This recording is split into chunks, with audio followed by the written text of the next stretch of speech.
Ukraine's fate is decided. No one says it all out loud, but decisions are already brewing. Zelensky brings the issue straight to the summit and challenges Putin, a face-to-face meeting in front of everyone.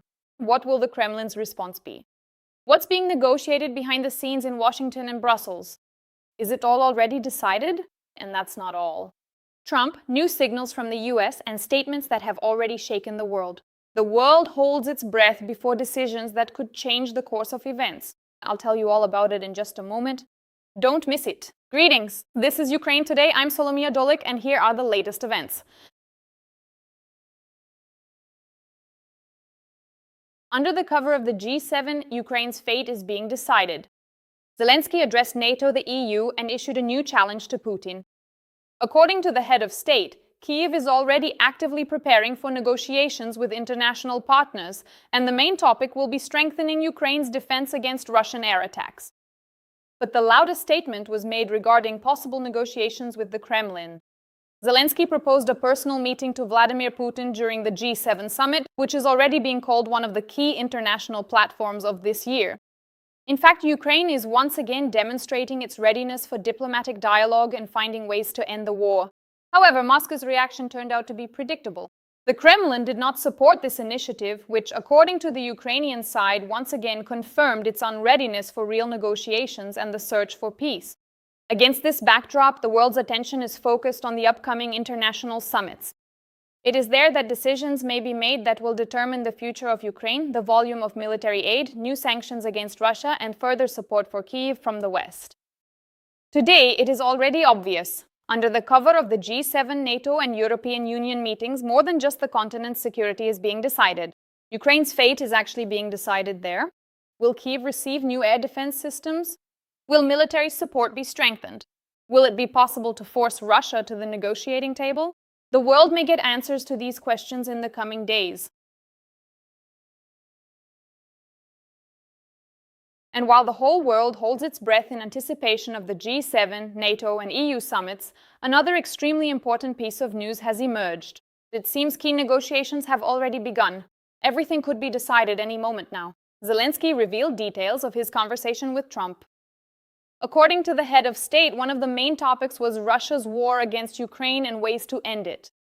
First, the president congratulated the American leader on his birthday, and then the parties moved on to discussing key international issues. I wished President Trump success, especially in his efforts to end Russia's war against Ukraine. The Ukrainian president also thanked the United States for the support Washington has provided to Ukraine since the start of Russian aggression. We gratefully remember every step of this support, from javelins to patriots. However, the most interesting part came next. Zelensky reported that during the conversation, they discussed specific steps that could help bring peace closer right now. We discussed what can help bring peace closer now. And I informed the president about the latest developments on the battlefield and how our position has strengthened. Moreover, the presidents of Ukraine and the US agreed to continue talks in person during the G7 summit, and this is where the intrigue only deepens. The G7 summit will take place from June 15th to 17th, and many experts are already calling it one of the most important international events for Ukraine in recent times. It is there that issues of new military aid, increased sanctions against Russia, additional air defense systems, and even possible diplomatic scenarios for ending the war may be discussed. Zelensky himself hinted that the parties already have certain developments in place. We have some good ideas that can help bring peace closer and protect lives. So the coming days could be truly decisive. While the Kremlin shows an unwillingness to compromise, negotiations are being prepared on the sidelines of the G7 that could determine not only further support for Ukraine, but also the future course of the entire war. And very soon, the world may get answers to the questions that millions of people on both sides of the Atlantic are waiting for. And while the world awaits the results of the G7 summit, where key negotiations on the future of the war may take place, another signal has come from Washington, sparking heated discussions. Moreover, this is not the first such gesture from the American administration. Rubio is signaling Moscow once again. The US has addressed the Russians and spoken about ending the war. The US Secretary of State stated that Washington still expects the war between Russia and Ukraine to end. We maintain hope that a lasting peace will pave the way for a more successful future for the Russian people and for more constructive relations between our two countries. Interestingly, this is far from the first signal from the American Secretary of State. Previously, Rubio had already stated that after the war ends, more friendly relations could form between Washington and Moscow. Therefore, many see the current greeting as another hint that the US is already thinking not just about the war, but about what the world will be like after it ends. Urgent. Putin has set a new condition for ending the war. At the center of events is an unexpected mediator from Europe, whom Moscow is already calling its new partner for negotiations. However, Brussels reacted lightning fast. The European Union is actively joining the diplomatic game and preparing its own negotiation format where Ukraine's interests must remain central. A new negotiation platform is already being discussed at the highest level, but the main question remains open. Will the Kremlin agree to play by new rules, where conditions are not dictated by Moscow? First details in just a moment. When negotiations between Ukraine and Russia mediated by the United States reached a dead end, and the Russian Federation effectively refused dialogue, Brussels decided to take on the role of chief negotiator. Our main goal from day one has been to achieve a just and lasting peace in Ukraine. That is why we support Ukraine. That is why we are imposing sanctions against Russia. And that is the same reason why we can participate in all peace negotiations to achieve a just and lasting peace in Ukraine. The Kremlin immediately stated they are ready to see any leader as a negotiator from the European Union who, quote, has not spoken filth about the Russian Federation. Putin named former German Chancellor Gerhard Schröder, known for his close relationship with the Russian dictator, as the best candidate. I think that Gerhard Schröder was a lobbyist, a high-ranking lobbyist for Russian state-owned companies. So it is clear why Putin wants him to be the person who would essentially sit on both sides of the negotiating table. It was because of Schröder's reputation that Brussels rejected his candidacy, as the former chancellor played a key role in promoting energy cooperation between Germany and Russia. The result was the construction of 2 Nord Streams. He held the position of chairman of the board of directors of Rosneft and was a member of the board of directors of Gazprom. Ukraine also does not support Schröder's candidacy. We have major peace negotiations ongoing under the leadership of the United States of America, and we need this path. We need United States leadership. But Europe could also play its new role. I am discussing this path with my colleagues, and we are talking not about alternative peace negotiations, a peace or diplomatic path, but about complementary ones. Therefore, we are doing everything possible to bring peace closer. This is our strategic goal.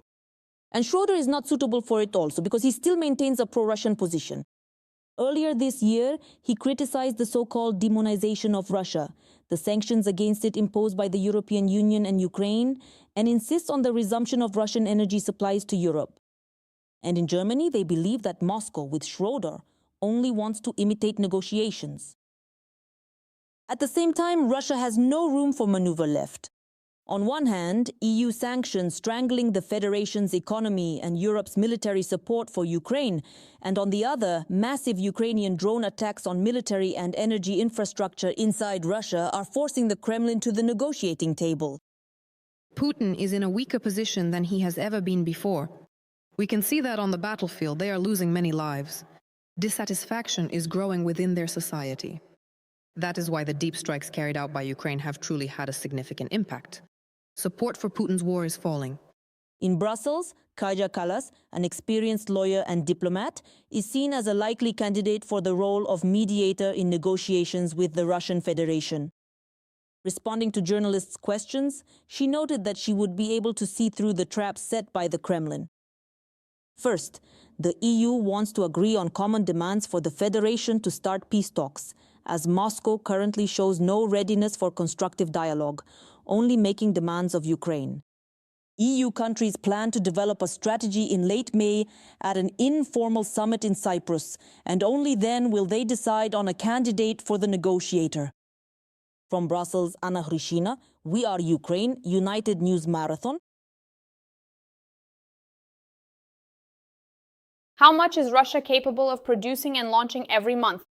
The HUR has released estimates on the stockpiles and production rates of Iskander and Kinzhal ballistic missiles, which the Kremlin continues to use to terrorize Ukraine. At the same time, another problem has arisen in the US. Washington is forced to replenish its own arsenals before transferring new aid packages to allies. How will this affect arms supplies to Ukraine? And why does the shortage of 155mm shells remain one of the key challenges at the front? And could Ukraine receive American licenses in the future to manufacture modern weaponry? The first details are next.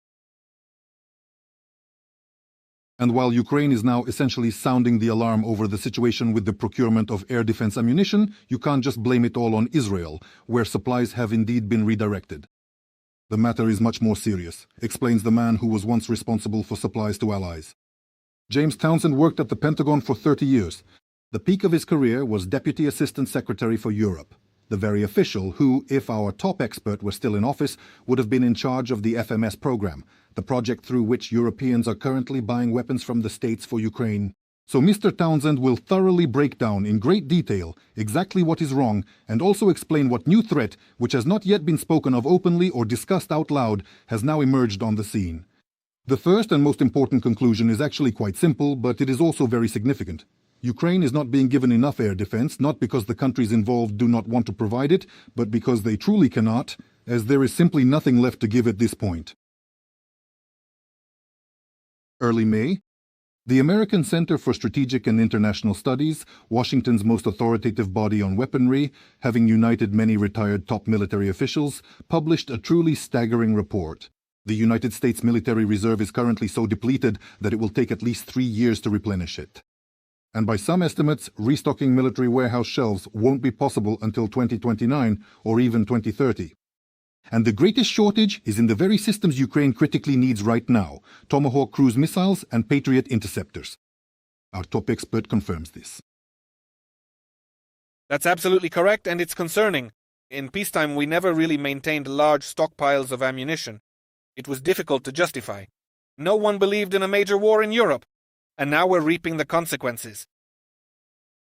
The Pentagon has standards for how much of everything should be stored in military warehouses, from cruise missiles to body armor and even socks, because it's part of the country's defense capability. Regarding the quantity of weapons, this figure is classified, but it's known. Under different conditions, military warehouse levels should vary. That is, in peacetime, roughly half of the standard is sufficient. When there's a war nearby, but America isn't involved, an order comes to fill the shelves to roughly 2/3. But now, with the Ukrainian front, operations in Iran and China not abandoning its plans for Taiwan, so it's 2 in 1, and ammunition is being consumed at a frantic pace. And a red signal came from army officials, a command to pack the warehouses to the brim. But how to reconcile this? So we told our allies directly, first we fill our own warehouses, then yours, and only then Ukraine's. So the situation now is such that even if it's an American ally seeing Russia approach its border, they'll still wait quite a long time for a Patriot.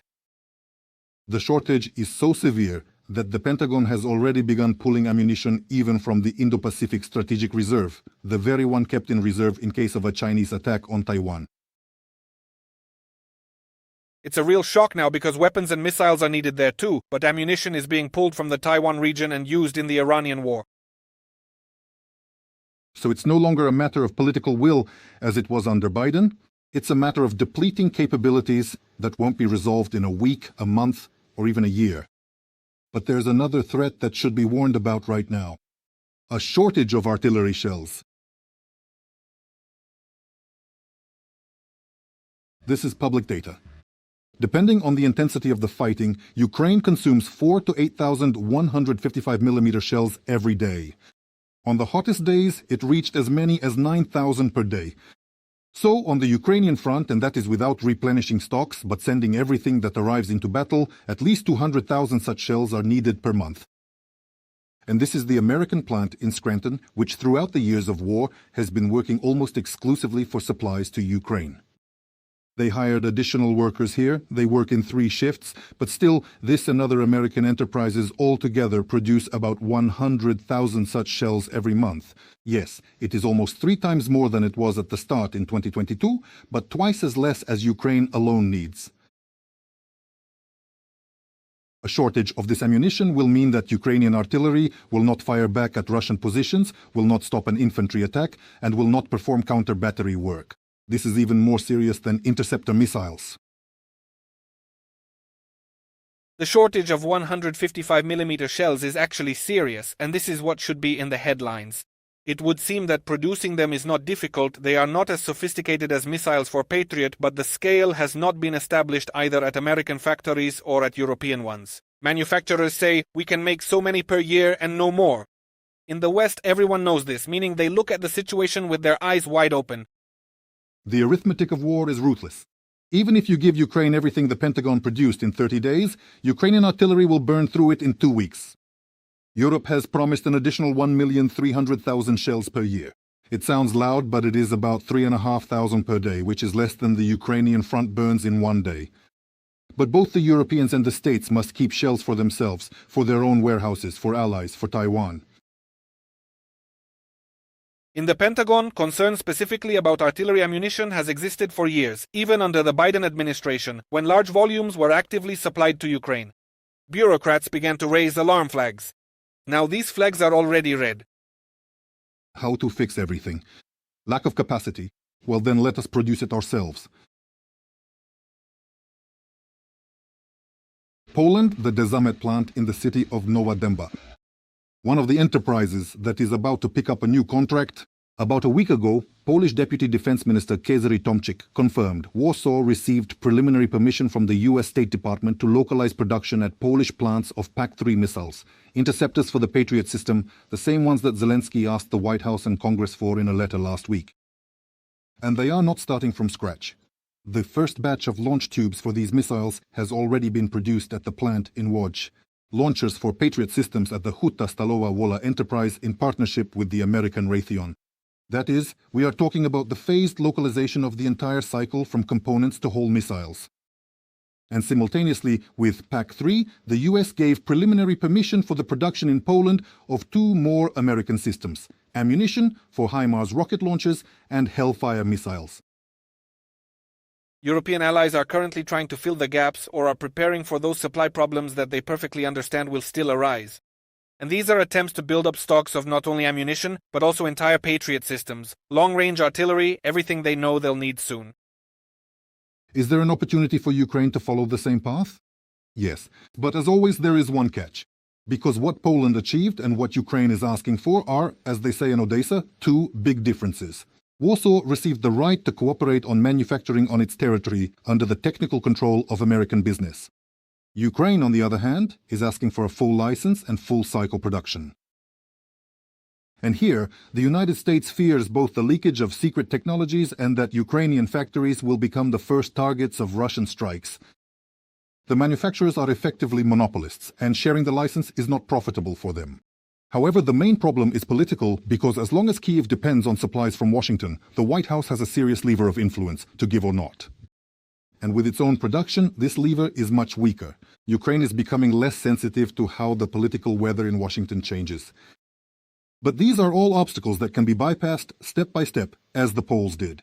That is, first partial cooperation, then expansion. And over the years of war, there have already been many such paths that turned out to be passable, even if at first they seemed tightly closed.